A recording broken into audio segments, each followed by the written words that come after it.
आता आपल्या आवडत्या मालिकेचे संपूर्ण भाग मालिका प्रसारित झाल्यानंतर लगेचच पाहू शकता फक्त सन नेक्स्ट वर। भारतातील प्रेक्षकांसाठी मोफत सेवा। सुंदरीचं धनंजयचं लग्न मोडून काढलं, सोडलं नाही साहेबाला, तिला अटक केली आणि तुरुंगात टाकलं। मग साहेबांनी स्वतःच्या पॉवरचा यूज केला आणि त्या तुरुंगातून बाहेर पडली। पण बाहेर पडल्या तिच्या डोक्यात होतं की सुंदरीचा बदला घ्यायचा आहे, तिचा काटा काढायचा आहे। सगळ्यांना अटक केली, सगळ्यांना एका ठिकाणी जमवलं आणि एक प्लॅन आखला की आपण एक बॉम्ब लावूया म्हणजे सुंदरी धनंजय एकदाचे कायम जातील। पण नेमकं सुंदरी वाचली आणि माझी अनु गेली त्या बॉम्ब स्फोट मध्ये। फार पॉवरफुल होती ती बाई, पण बेअक्कल एक नंबरची मूर्ख। वास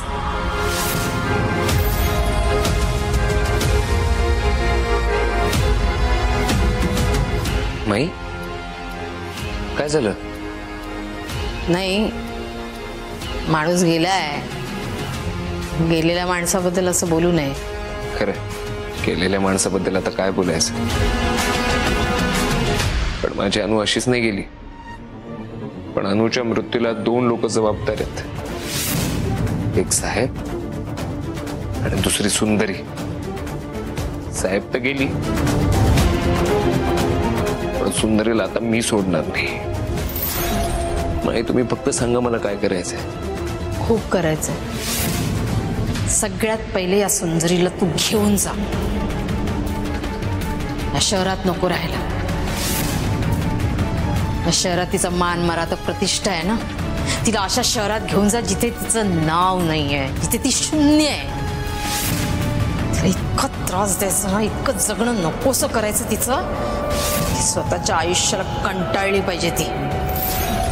जरा घडलेल्या घटनांचा अंदाज घे, पुढे मी तुला सांगते कसं कसं आणि कधी कधी काय काय करायचं ते। ठीक आहे, माझी एक रिक्वेस्ट आहे। बोल। मला सुंदरी सोबत जे काही करायचे ते करा, पण माझ्या मुलीला आणि आईला त्यांना सेफ ठेवा। ती काळजी नको करू तू।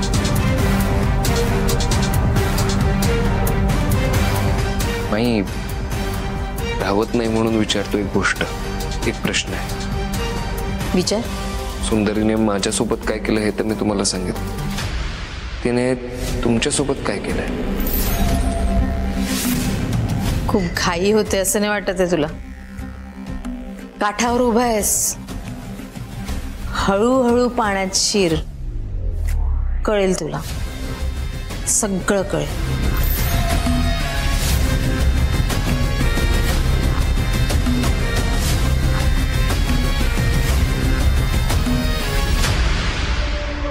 सुंदरीने असं काय केलंय की मी एवढ्या दुखावल्यात? सुंदरीने फार मोठा गेम केलेला दिसतोय माईसोबत।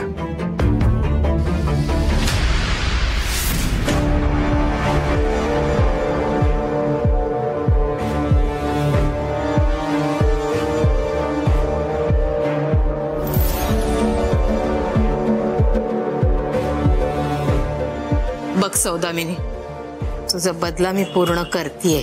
माझं ऐकलं असतंस तर आज तू माझ्या सोबत असतेस ग बाळा। सांगितलं होतं तुला मी, प्रत्येक वेळी बंदूक हातात घ्यायची गरज नसते ग। जास्त खळखळाट केला ना तर लोकांच्या डोळ्यावर येतो ग। कामं अशी सुमडीत चुपचाप करायची, कचकन होऊन जातात ती। काय झालं आता? तुझ्या स्वभावाची शिक्षा कोणाला मिळते सांग मला? एक लक्षात ठेव, तुला या जगातून ज्यांनी घालवलंय ना त्यांना सोडणार नाही मी। त्यांना सुखानं जगूही देणार नाही आणि मरूही देणार नाही।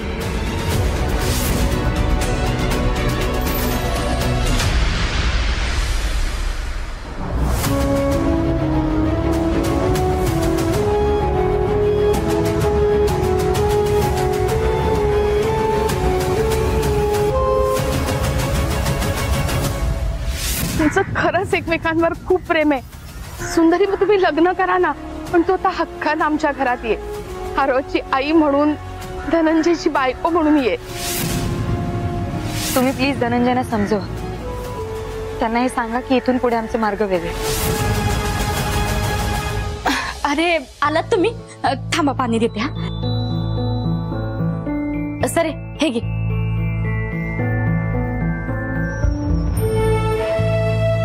हे धरा.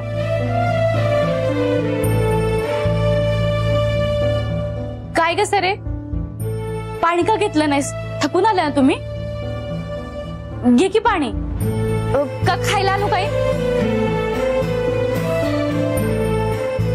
सरे अगं लक्ष कुठे आहे तुझं? तुझ्याशी बोलते मी. मालू थोडा वेळ जरा एकटं सोड ना प्लीज. आव पण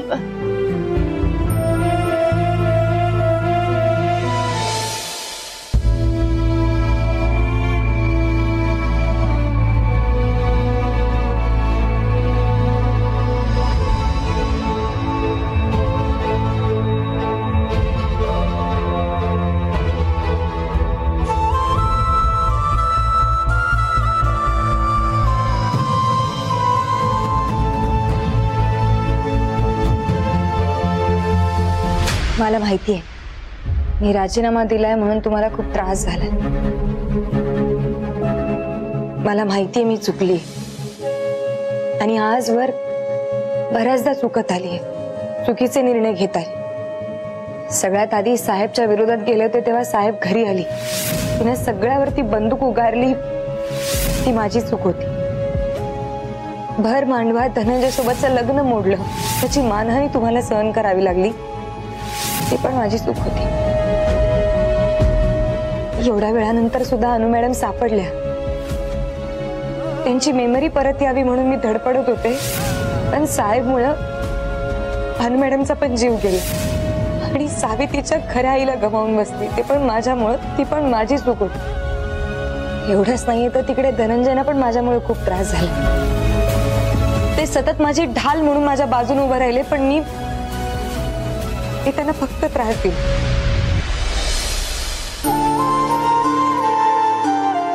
मी तुमच्या सगळ्यांसमोर हात जोडते. मला माहिती माझी चूक झाली. मी खरंच माफी मागते आणि मला हे कळून चुकलं की मी कधीही चांगली सून, चांगली मुलगी, चांगली मैत्रीण, चांगली आई कधीच नाही होऊ शकत. मला प्लीज माफ करा.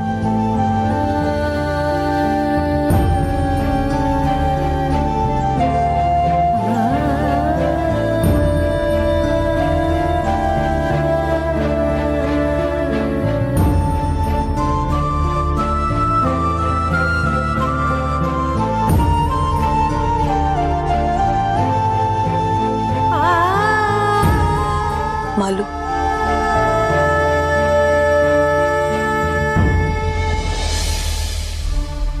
अगदी बरोबर बोललीस बघ.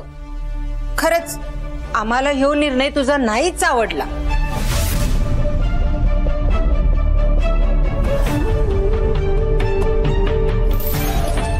अच्छे असं नुसतं हात जोडून नाही चालणार. त्याची शिक्षा तुला मिळायलाच पाहिजे.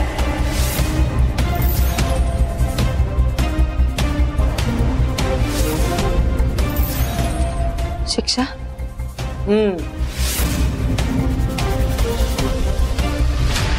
चालेल. मी तयार आहे शिक्षा भोगायला. होय. तू आधी डोळे मीट. आधी डोळं मीट.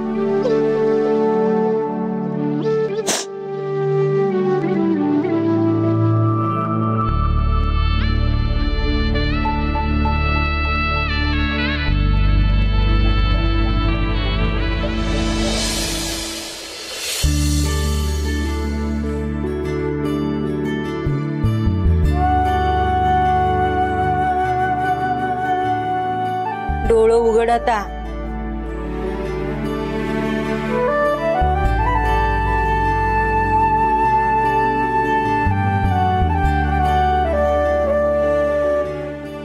खीर? खीर हीच तुझी शिक्षा. म्हणजे? अगं सरे अगं धनंजयचा जीव वाचवलास, केवढी मोठी गोष्ट केलीस तू.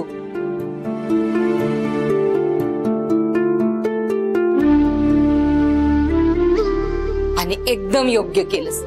अगं आम्हाला तुझा सार्थ अभिमान आहे. हा पण एका गोष्टीचा राग आलाय आम्हाला. तू आम्हाला न विचारताच निर्णय घेतलास. अगं ह्यो निर्णय घ्यायच्या आधी आम्हाला कळलं असतं ना, तर आम्ही अजून काय काय गोड पदार्थ केले असते तुझ्यासाठी.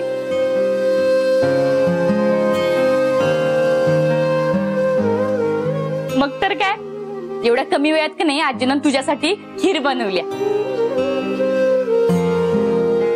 दुसऱ्याचे प्राण वाचवणे याच्या पलीकडे दुसरी पुण्यही नाही पोरी. खूप मोठं काम केलंस तू. खरे सरू, तू बस बरं आधी इथं. आणि काय ग, तुला कोणी सांगितलं आम्ही सगळे तुझ्यावर नाराज आहे म्हणून? हा अगं पण तू जर हा निर्णय घेतला नसता ना, तर मात्र आम्ही सगळे तुझ्यावरती नाराज झालो असतो. म्हणजे तुम्ही माझ्यावरती कोणीच रागवलेलं नाहीये? नाही.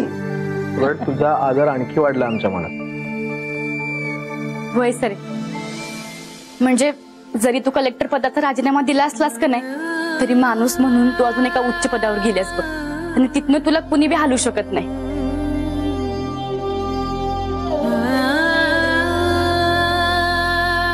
आणि बेडाबाई, मागाशी काय म्हणत होतीस? एक सून म्हणून, एक आई म्हणून, एक मैत्रीण म्हणून, एक मुलगी म्हणून तू हारलीस. या उलट ती सगळी कर्तव्य तू अगदी योग्य रीतीने पार पाडलीस ग बाळा. आज हे जिवंत नाहीयेत, पण ह्यांच्या वतीनं मी तुला सांगते, त्यांनी जी पण काही स्वप्न तुझ्याबद्दल बघितली होतीस काय, ती सगळी अगदी व्यवस्थित पार पाडलीस बघ तू. आमचं जगणं सार्थकी लागलं का सरे? अरे सुंदरी, तू कलेक्टर असशील किंवा नसशील, आम्हाला तर काहीच फरक पडत नाही. कारण एक माणूस म्हणून आम्ही तुझा खूप जास्त आदर करतो आणि तो शेवटपर्यंत राहील, त्यात काहीच शंका नाही.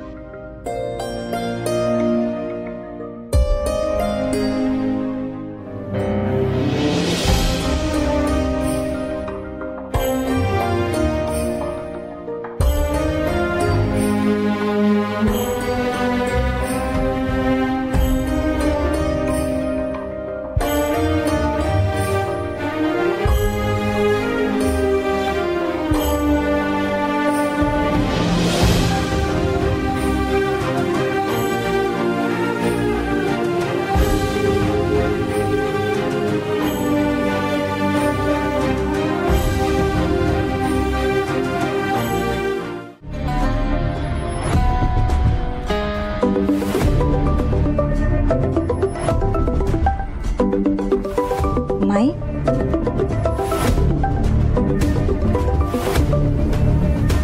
माई आज अचानक व्हिडिओ कॉल? हो ग, आठवण आली तुझी. बापरे, किती धाडस केलंस तू. कुठल्या कुठल्या संकटातून गेलीस ग बाळा. थकली असशील ना? हो माई, खूप थकली आता. समाजाशी झगडून, स्वतःशी झगडून त्रास झाला आता. खरं ग खरं. आणि तुझं पदही गमावून बसलीस तू या सगळ्यात. किती वाईट ग. एक विचारू? विचारा ना. नाही म्हणजे न्यूज मध्ये कळलं की धनंजयचा जीव वाचावा म्हणून हे मोठं पाऊल तू उचललंस. फार मोठा आणि चांगला निर्णय घेतलायस तू. वा. पण तुला सांगू का, तुझ्या निर्णयामुळे ना देश एका मोठ्या कर्तव्यदक्ष अधिकाऱ्याला मुकलाय. अगं तुझ्यासारखा अधिकारी पुन्हा होणे नाही. देशाचं आज खऱ्या अर्थानं नुकसान झालंय. नाही असं काही नाहीये माई. आज मी गेलीये, दुसरं कोणीतरी येईल. आणि समाजसेवा करण्यासाठी पदाची गरज नाही लागत. तुम्ही पण एवढ्या चांगल्या समाजसेविका आहात किती लोकांचं भलं करतायत. बरोबर आहे तुझं, पण सुंदरी हे सगळं करायला सत्ता आणि पैसा लागतो ग. आता तो सत्ता आणि पैसा तर तुझ्याकडे नाहीये.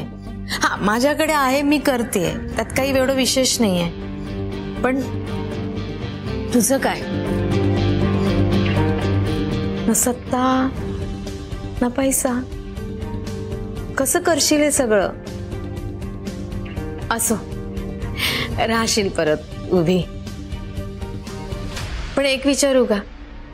विचारा ना. मी त्या धनंजयसाठी तू एवढं सगळं केलंस, तर धनंजयशी तुझं नेमकं नातं काय? आदित्य तुझा नवरा आहे. आम्ही त्या दिवशी आलो होतो तुझ्या घरी तेव्हा कळलं बाई, तुझा आदित्य हा नवरा आहे. मग धनंजय कोण?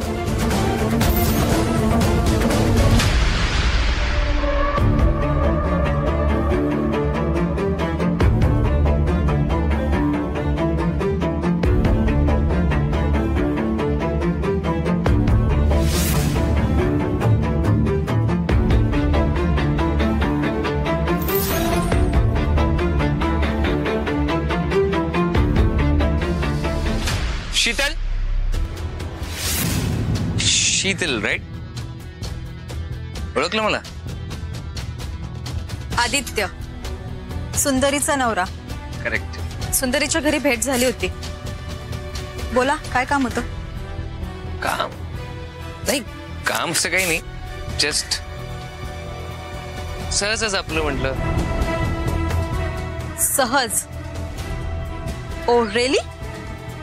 आता कसं आहे, आपण दोघं मिळून एकत्र माईनसाठी काम करतोय आणि मला माईन विषयी काहीच माहित नाहीये. म्हणजे हे पण तुमचं वर्कशॉप वगैरे मी पहिल्यांदाच बघतोय, मला काहीच आयडिया नाहीये याबद्दल. हा मग?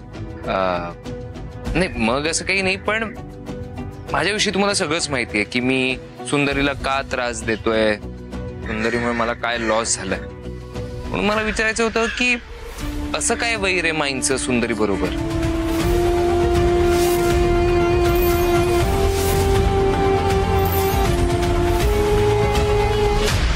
नाही, मला काही हक्क नाही हे विचारण्याचा, पण काही मदत लागली तर प्लीज प्लीज माझी आठवण ठेव.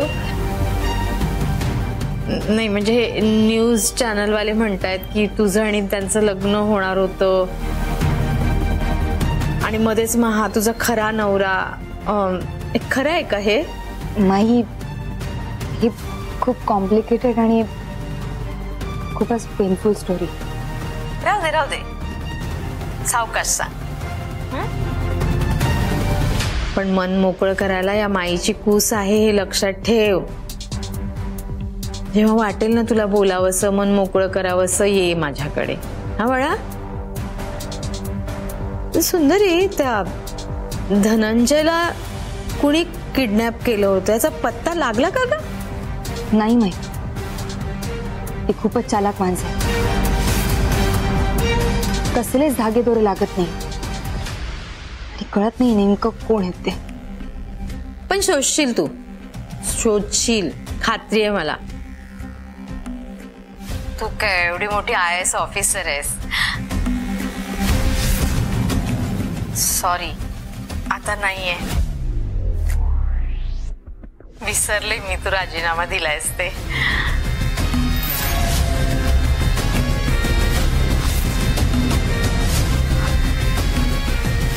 माफ करा, मला तुला दुखवायचं नव्हतं. नाही, इट्स ओके माही, मलाच पचलेलं नाही अजून ते. पण सुंदरी, तू अजिबात घाबरू नकोस. मी आणि माई मसाले सतत तुझ्या पाठीशी उभे राहतील याची खात्री बाळग.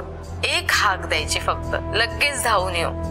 बरं थांबा, सगळ्या बायकांना तुझ्याशी बोलायचं होतं. जरा बोलशील का? हा हा हा हो. ए बाळांनो, अगं मुलींना तुम्हाला सुंदरी मॅडमशी बोलायचं होतं ना.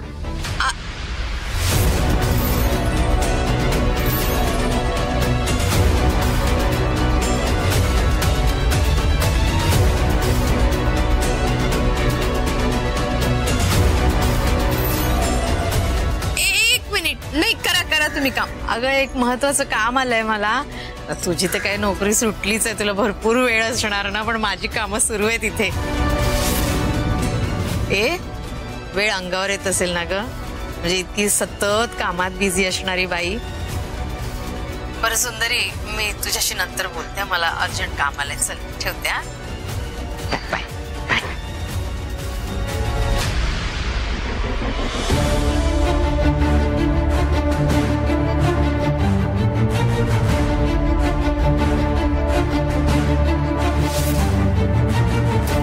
म्हणजे मी बघितलंय सुंदरीला त्रास झाल्यावर त्यांना आनंद होतो. हे काहीतरी वेगळं आहे. काहीतरी प्रचंड मोठा पर्सनल लॉस झालाय त्यांना, त्यामुळे त्यांना एवढा आनंद होतोय ना सुंदरीच्या दुःखात. मला जस्ट क्युरियोसिटी होती, आणि out of the curiosity I want to ask की असं काय झालंय माईंच्या सोबत, असं काय पर्सनल लॉस झालाय माईंना सुंदरीमुळे.